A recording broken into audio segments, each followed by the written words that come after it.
Hey, Holly. What? What are we doing right now? We're gonna go pick up a new tractor. What's that? We're gonna go pick up a new tractor. And? Austin's gonna, just be very excited. It's like she thinks I'm immature or something, like I'm gonna be like a kid in a candy store. Hey guys, Austin here. It's an exciting day. Got some new equipment coming. So yeah, I'm getting pretty pumped. Got a new tractor and a new grain cart. But we gotta make some room in here so I can get everything in. So, got the combine sitting there. Got a few other pieces of equipment tucked along back there. Four-wheelers, four-wheel drive, and the sprayer. So, my hope is to put the combine where the four-wheel drive is, because we won't need that for quite a while. I've got a few things to do. I've got to replace the chopper knives on there, but that's no big deal. So I got to swap those two around, get the four-wheel drive in front of the combine, then put the sprayer lined up actually over here. And my hope is that if I do that, I'll have to move a few other things over here, but I should be able to get the new tractor and the grain cart pulled in here. And hopefully still have a garage for my pickup for one, and have a nice place for the skid loader for two. But yeah, I don't know if you guys see this, but we put battery tenders on here, on the semi, and on the 9630. So I'm hoping no dead batteries today, except for the 3020, because that's gonna need it. I know it is. Which drives me nuts because it always used to start. We put new batteries in it like 2 years ago. They should still work. Oh well, whatever. But yeah, so I'm gonna strap you guys in and we'll go around and start some stuff and try to get things going here. But enjoy the John Deere shuffle. Okay, let's see what's gonna start and what isn't gonna start. I'm pretty sure that's gonna start. I'm almost positive that's gonna start. Almost positive that's gonna start. These two guys will start. That one, probably not. It's gonna drive me nuts. But should we try?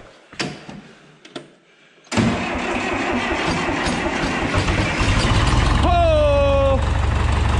Woo! That actually really surprised me. Last time I tried to start this, my battery tender said I was good, but it still wouldn't start.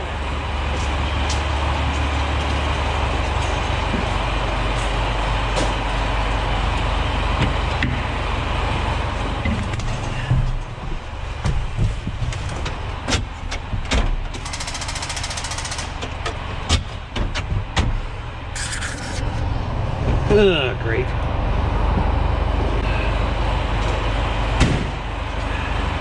Okay.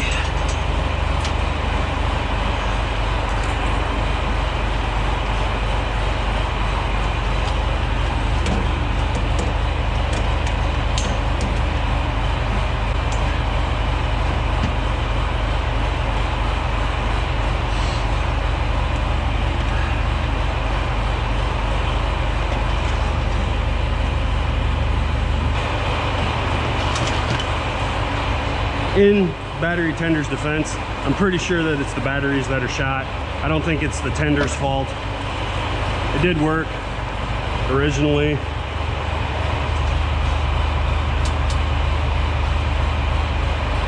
I'll let you run for a little bit. The big hoss, I'm almost positive this is gonna go.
She's a little low. It's just that extra traction, right? Oh, look at that. Another low tire.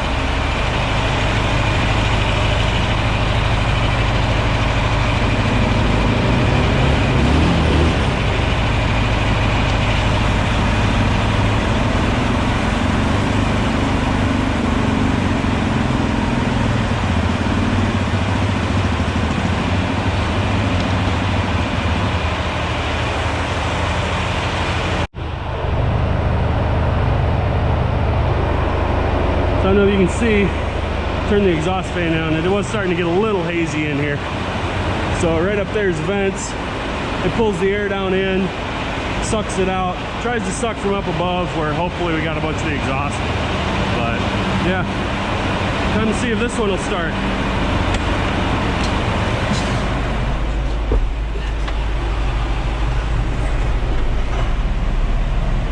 Oh yeah.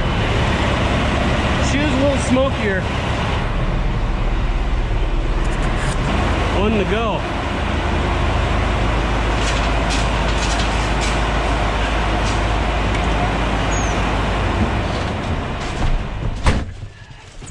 So that is a bunch of parts that I have to replace on here.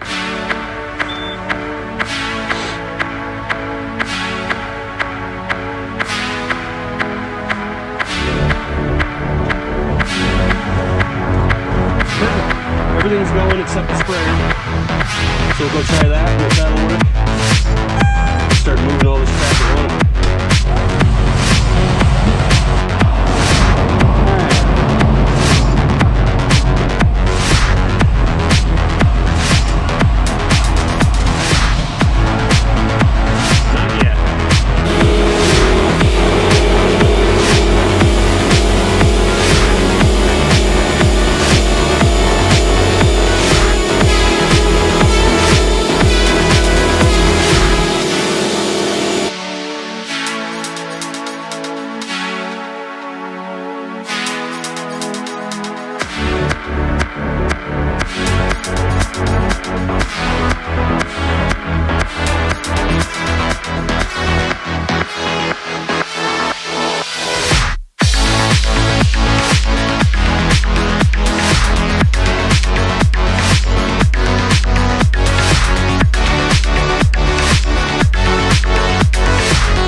Anybody want to take a guess what I'm driving right now?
So here she is, the John Deere 8370R, 370 horsepower row crop tractor. We got rid of 2 machines going to this one, and we also got rid of our grain cart going to that bigger grain cart. Part of the reason that we went to this tractor is our two machines that we got rid of. We bought the 7830 and the 8270R, new originally. And when we bought those to do specific jobs. So the 7830 was our planter tractor. We were running a 12-row planter, still on boxes at that time. We didn't have a commodity station. And that worked out really well with it because it was a two-wheel drive, so we didn't have to make a light bulb turn on the end. As we changed some of our planting equipment and everything else, the 7830 was no longer doing that job. The 8270 was originally bought to be a tillage tractor, to pull our sprayer, and then also to run the grain cart in the fall. Because of the sprayer side of that, we had that rubbered up with some skinny 380s to try to limit how much we were running down out there.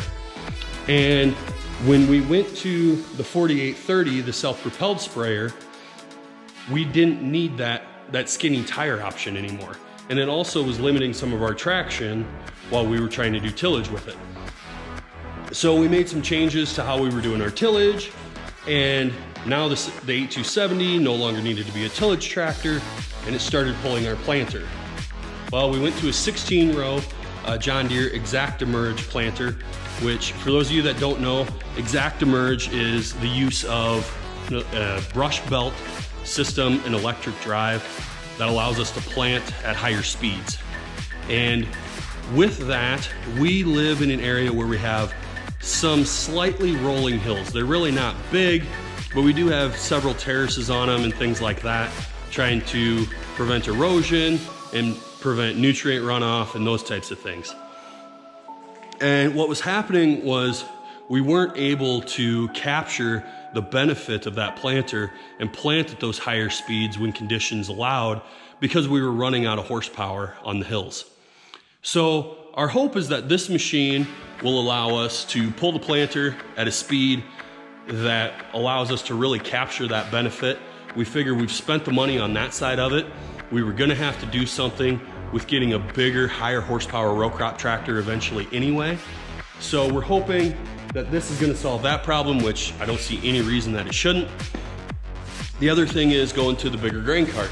So we went to the V1300 grain cart. We got rid of a Brent 776 grain cart, and our 776 grain cart we ran for, I think it was 16 years or 17 years. And it worked out really nice for us because we've been running a small semi that we could get 650 to 700 bushel on, and then a Brent 640 wagon. So that grain cart full would fill our semi. That grain cart full would fill our 640 wagon. So it worked out really nice. What happened was the 640 wagon would be pulled by our 7830. And my great uncle would come out during the fall and he would run that 7830 for us. And he was awesome out here. He helped us do all kinds of stuff. And this fall, we got 2 days into bean harvest and he was having some health problems, found out he had leukemia, and ended up passing away right before Christmas. So we're really gonna miss him, and we felt it this fall with harvest. It was difficult not having that extra guy around. And it really showed us that going into the future, we need to be efficient as a 3-man harvest operation.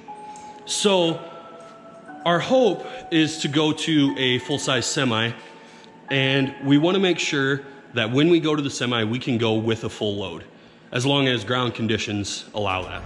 So that's why we went to the 1300. I've worked with guys, I've run 1,100 bushel carts, 1,000 bushel carts, and I was always going to the truck twice.